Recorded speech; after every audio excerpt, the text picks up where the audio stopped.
Welcome, everyone. I'm Patricia Crayons, the Executive Director of the Overseas Press Club. This is the second event in our series honoring this year's winners of the 22 OPC awards. And today we're doing the Bob Considine Award for Best Newspaper, News Service, or Digital Interpretation of International Affairs. And it was won by Isabel Coles and Rena Effendi of the Wall Street Journal. And Rena also won the Feature Photography Award for pictures of the same subject. Their winning work is called Children of No Nation, a series that follows 7 siblings among thousands of children whose parents fled their own countries to join the Islamic State in Syria. The moderator is Peter Spiegel, U.S. Managing Editor of the Financial Times, who was the head judge of the panel that chose this piece of work to win the Considine Award. So one procedural issue, if you want to ask a question, please click the raise hand feature at the bottom of your Zoom screen at any time during the program. And when it's time for questions, we will unmute the people who ask questions one by one, and you can ask your question. Or if you want to ask a question by text, use the Q&A feature and one of us will read it out loud. So now I'm handing it over to Peter. Thank you. Thank you very much, Patty. And it is, I got to say, a great honor to be, I was going to say in the same room, but does this count as the same room? As Isabel and Rena. As Patty mentioned, I am U.S. Managing Editor of the Financial Times, but more importantly for this event, I chaired the judges for the Bob Considine Award. And very briefly, before I start the conversation, I just want to talk a bit about why we chose this work. For those of you who haven't read it, and please do, I read it again this morning, and to be honest with you, it almost brought me to tears again. I've read it now 3 or 4 times. It is such a moving piece. We had a lot of submissions, to be perfectly blunt with you, on Syria and on the issue of foreign fighters and how European countries in particular were struggling with the return of foreign fighters to their nations. What really stood out about this is what we all hope to get as journalists, which is someone to tell the story through. And it was amazing to the extent to which, even when you're a reporter looking for that person, you hope that person brings the story home in the end. And it was amazing that this gentleman who became the main protagonist, Patricio Galvez, who's a Swede of Chilean immigrant to Sweden, not only did Isabel find him, connect with him, but then got to go to Syria with him, found the grandchildren, and then brought them back to Sweden in 3-part series that tracked their journey. Just incredibly moving work of journalism that brought the story home to our readers in the ways that other stories about Syria and even about this issue really didn't. So congratulations to the 2 of you.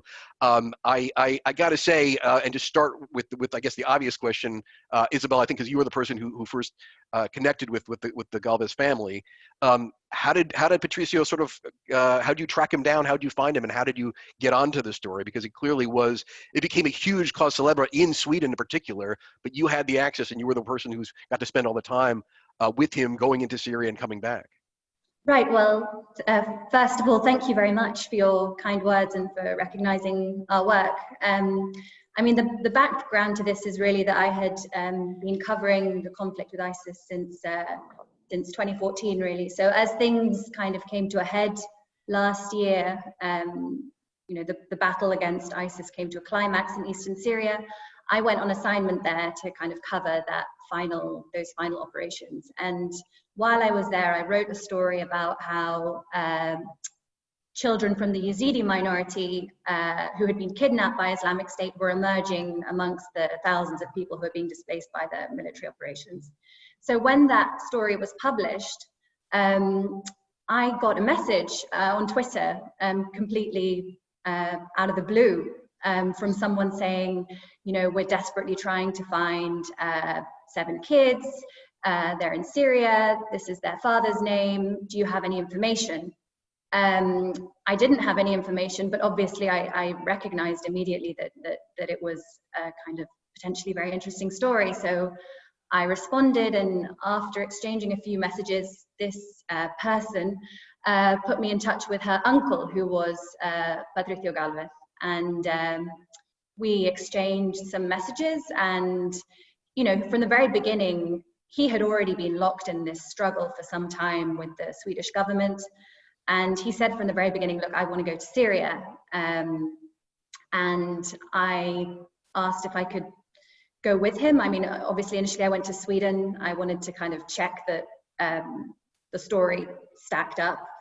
And so I did that. I went to Sweden and I spent a week there kind of getting a sense of the backstory, which turned out to be, I think, a pretty crucial component of the series. And things kind of went from there. I mean, I think it was only maybe 2 or 3 weeks later that we then met in Erbil, and Rena joined us, and we followed him there. Can I just ask you before we go on with the story? I'm just curious about your initial trip to Sweden, because as you mentioned in your story, the son-in-law. So Patricio is the main character. His daughter converts to Islam, marries a Swede who takes her essentially voluntarily into Syria, and he's the foreign fighter. The son-in-law, though, was a bit of a cause célèbre in Sweden at the time, because he had been shooting videos and had threatened Nordics, with violence. I'm curious how big an issue it was in Sweden at the time you entered the story.